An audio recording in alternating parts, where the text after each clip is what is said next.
relations, and today's conversation is about the work our team is doing to grow and engage with our community at GitLab. You should all have a link to the slides. I'll just mention quick things. At high level, we have a summary of the lowlights and highlights since the last group conversation.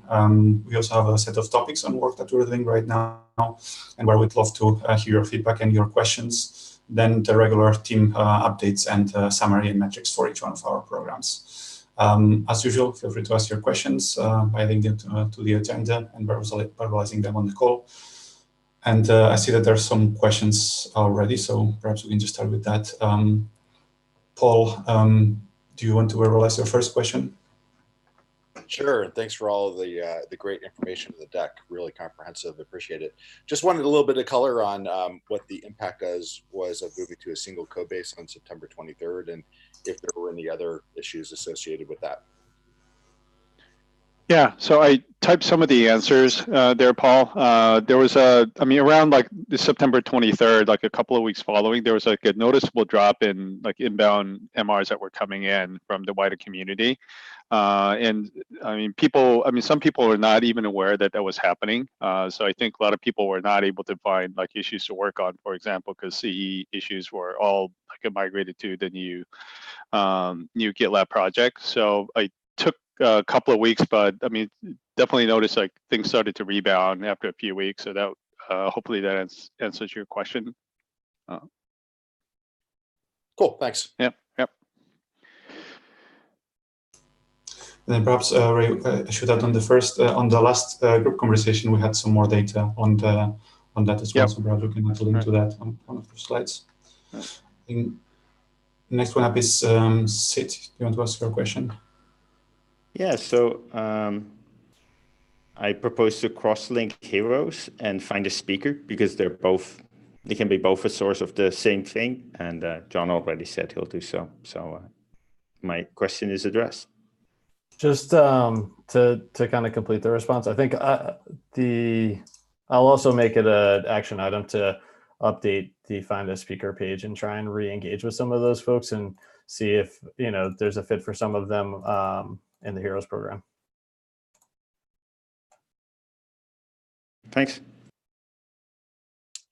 I had the next question, and that was just wondering if we had targets for where we're trying to get in terms of open source projects and users, and similar question on universities.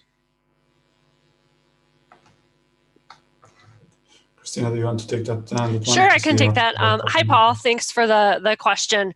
So I'm new as the Senior Education Program Manager, just a month in here, and we didn't currently have a target. It was really just the program was put out there in kind of a self-service model. It's really amazing how many people have come to the program. We're at 742 universities right now and 1.43 million users. So there's a lot of people finding us without much active outreach. So my goal is to really assess where we're at and get some of the sales operations and processes lined up, and then set a goal from there. I will say that I would like to build some more meaningful relationships before going after quantity, so quality over quantity. But I'm definitely open to any inputs and thoughts there. Ah, that's really cool. That's interesting. What are some of the things that you're thinking about in terms of programs to focus on quality over quantity? Sure, absolutely. Well, I think right now we have the mechanism to sign up for the license, but we're not really providing any content or enabling the universities to really grow the use or use it in their class or ideas. And so some of our competitors have very well built out programs with campus ambassadors and training programs and classroom content and ambassadors and leaders within their campus to help evangelize that. So I'm thinking we need to find our own flavor of really not just allowing them to sign up, but then also enabling them. And then I think there's I would love just to pick a couple of big universities that are well known, that are doing some really exciting things, and build out case studies and get more involved in collaborative efforts with them. That's great. Thanks. Sure. Yeah, David, I don't know if you want to add any color on the open source, but I just typed a few things. I mean, I'll type a few sentences there. I mean, we don't have like specific targets for open source projects either. We've mostly been kind of dealing with inquiries that come in sort of opportunistically, but hopefully that'll change with the new hire that we're going to have. But, I mean, David, go ahead and feel free to add any other comments there. Sure. That's essentially it. I mean, there's been some reactive opportunities where we've reached out to projects, but mostly it has been like Ray has been saying. I mean, we've been suffering here for struggling with hiring the open source program manager. We do have some good candidates right now in the pipeline. I'm particularly excited about. And yeah, I mean, we're hoping that in the next few weeks, then we can paint a much better picture of the open source side of things as well. That said, if you look at slide, let me just go back to the notes. If you look at slide 22, we have had some success in engaging with some leading open source projects over the year. And I mean, one that I'm particularly excited about, and Ray and I have been working on this is the migration of the Eclipse Foundation projects to GitLab.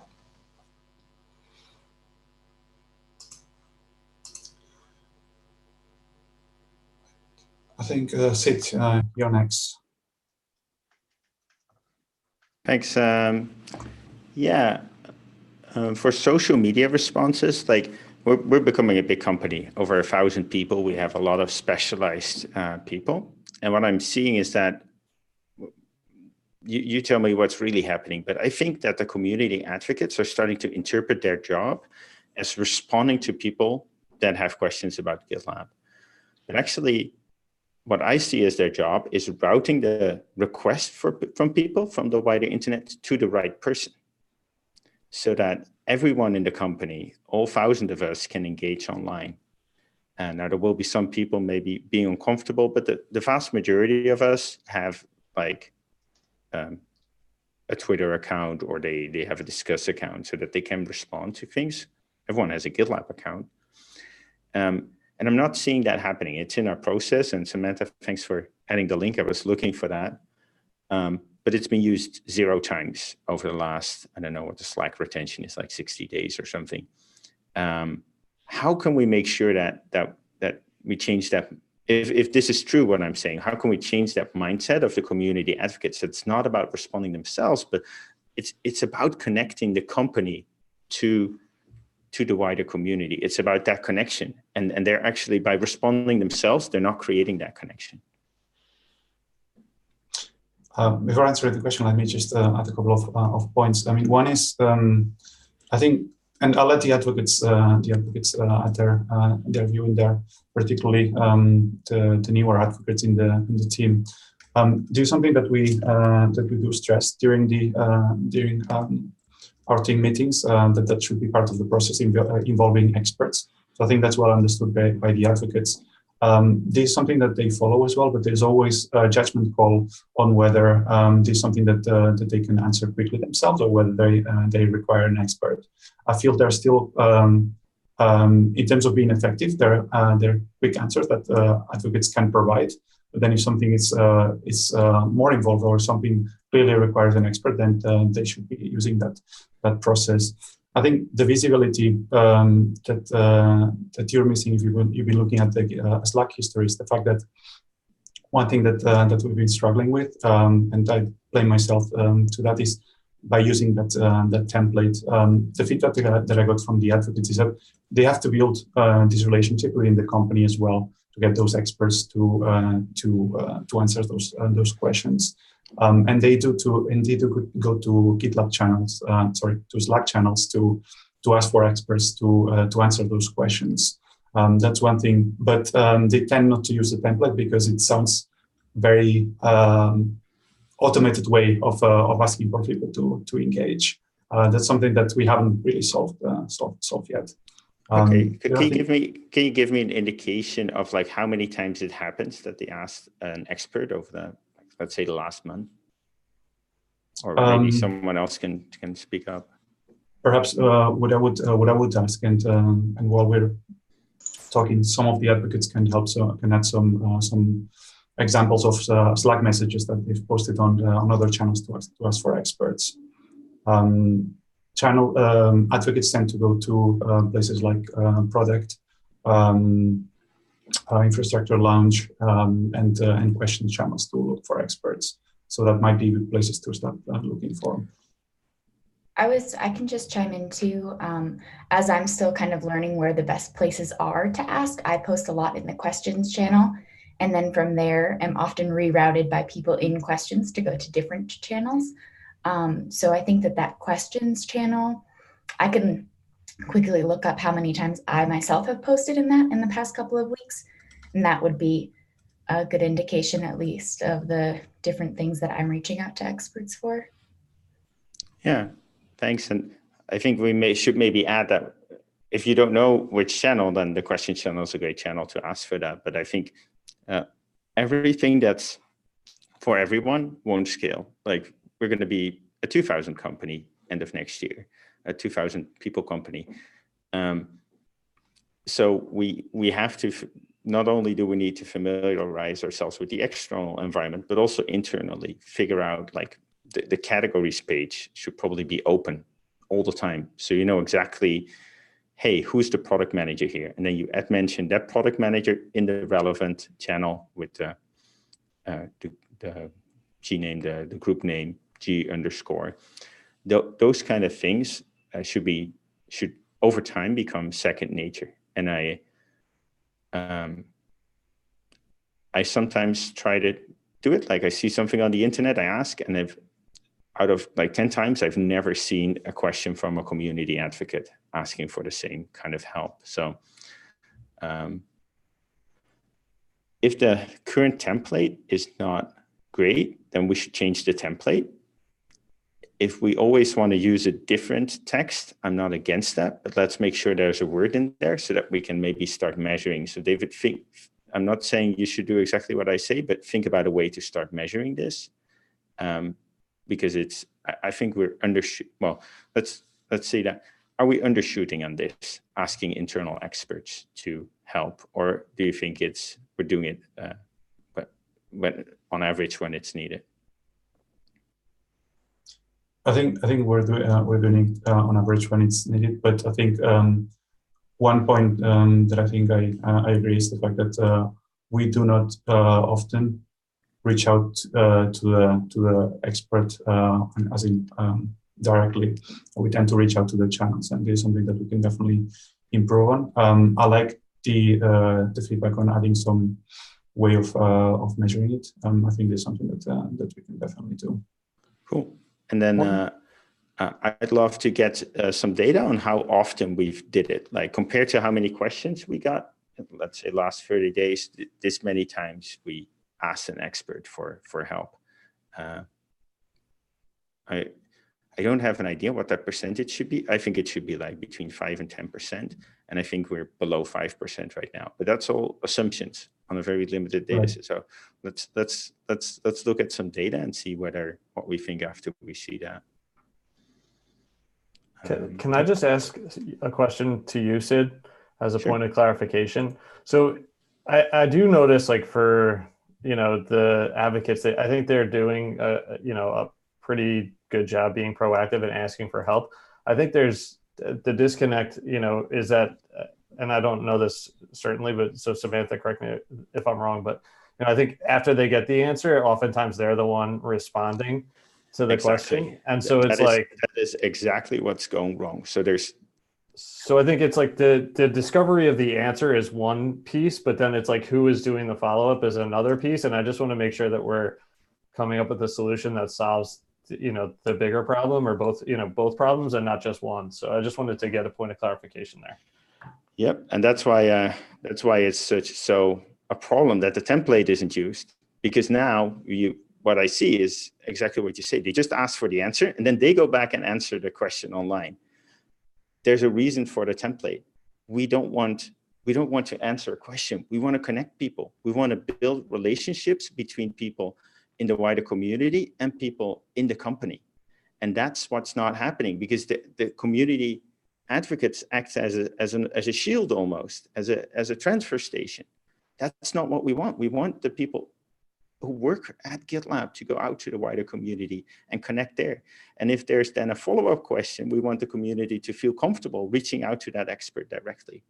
We're getting isolated from the wider community as a company.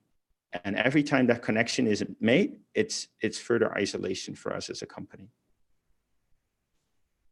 Sid, if you don't mind, I would be happy to put myself at a little bit of the mercy here. Just 15 minutes ago, somebody asked in the product channel, one of the advocates, I think, asked, hey, this Twitter user had this question about the connection between repos and issues. And I provided a direct response, and I just wanted to share my mental thought process was, I can give the answer, but I probably don't have the time to stay engaged with that user over the next hour or two to follow up. So I passed it off. Yeah, that's great. And the advocates will see that, and they will ping you again on Slack. And if they can ping you, they'll ping someone else. That's their job, to route those next questions to the right person. But what do you think that the person outside in the wider community is more impressed with? If they get an answer from the community advocate or from the director of product ops that is relevant to their problem? We need to form those connections. That is the whole goal of the community advocates, to basically ping the people inside the company and make sure they follow up. Also, if you know an answer already, but it's still relevant to an expert, it's okay to do both. Like you respond as an advocate immediately with your answer that, oh, you can answer some but not all, and you ask the person in the company to jump in. I have not seen that happen a single time.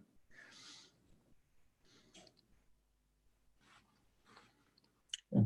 So I think, I think there's some actions on us in any case. I think this is something that we make more explicit on the handbook, and then we should iterate on the template in any case, and then provide some means of showing the data and how we're doing. Cool. Thanks, David. Thanks for the feedback. That was really useful. I think Sid, you're up next again.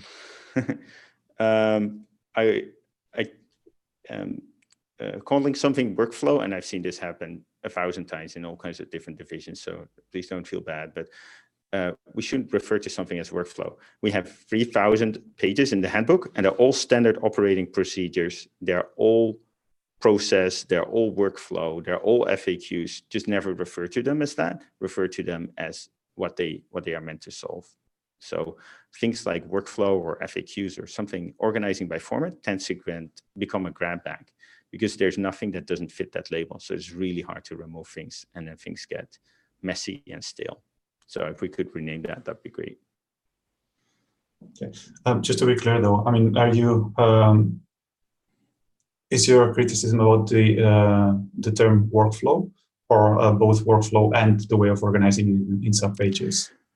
Yeah, that's a good question. Let me have a quick look. I think it makes sense to have community response workflows. It's almost like workflows. Yeah, otherwise you get a super long URL. I think in this case it makes more sense. I think I'll don't change it, and I'll change the text. I'm not going to put workflows in there. It reminded me of calling things standard operating procedures, and that was a really bad thing that happened at other parts of the company. But looking at this makes more sense. Thanks. No worries. And just some context on this one. So this page is there simply because we didn't want to. I mean, we have links to each one of those workflows. I'm just going to share my screen.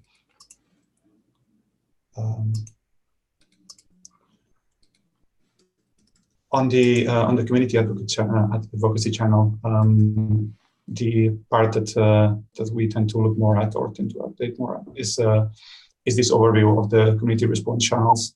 So these channels tend to have links to each one of the workflows, so that we can just click on them and then see how we're working on each one of the channels.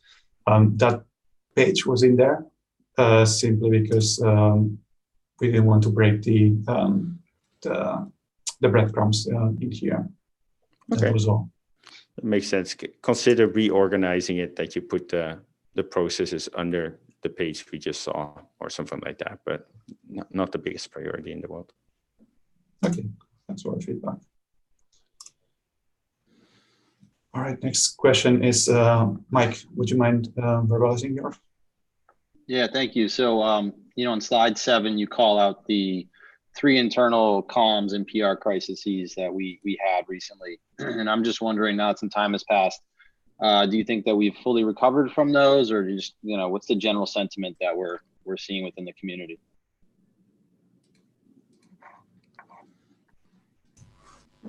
I think that's a very good question, and I think that's something that doesn't only affect the community relations team, but other teams in the company, and perhaps everyone in the company. So I'd like to hear someone else's view as well. I think it's difficult to tell from the community side of things because some of the effects that we have might have some impact that are very visible, but perhaps are not as much impactful as they might seem. We've seen members of the community leaving, or contributors stopping to contribute.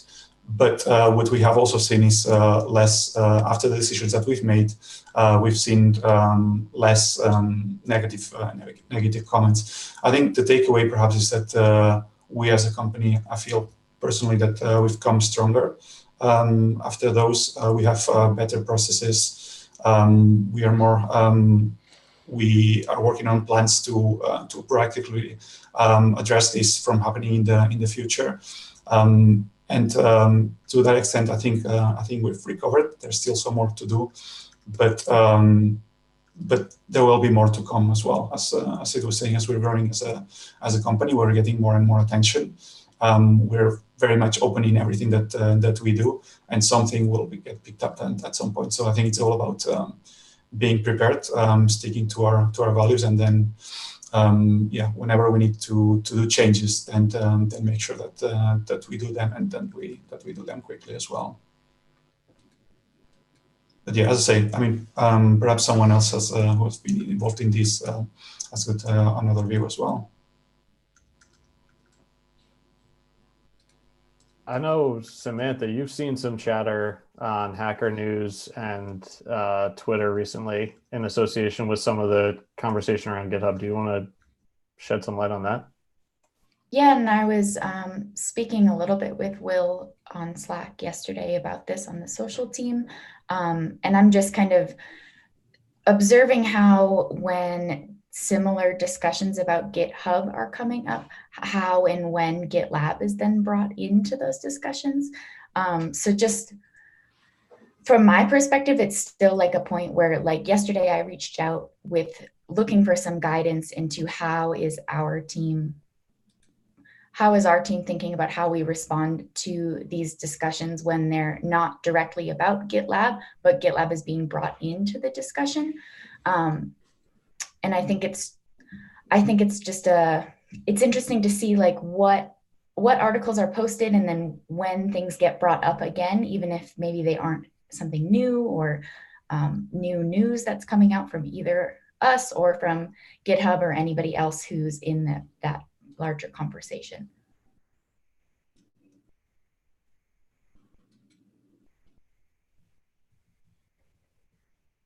Great, thanks, Samantha.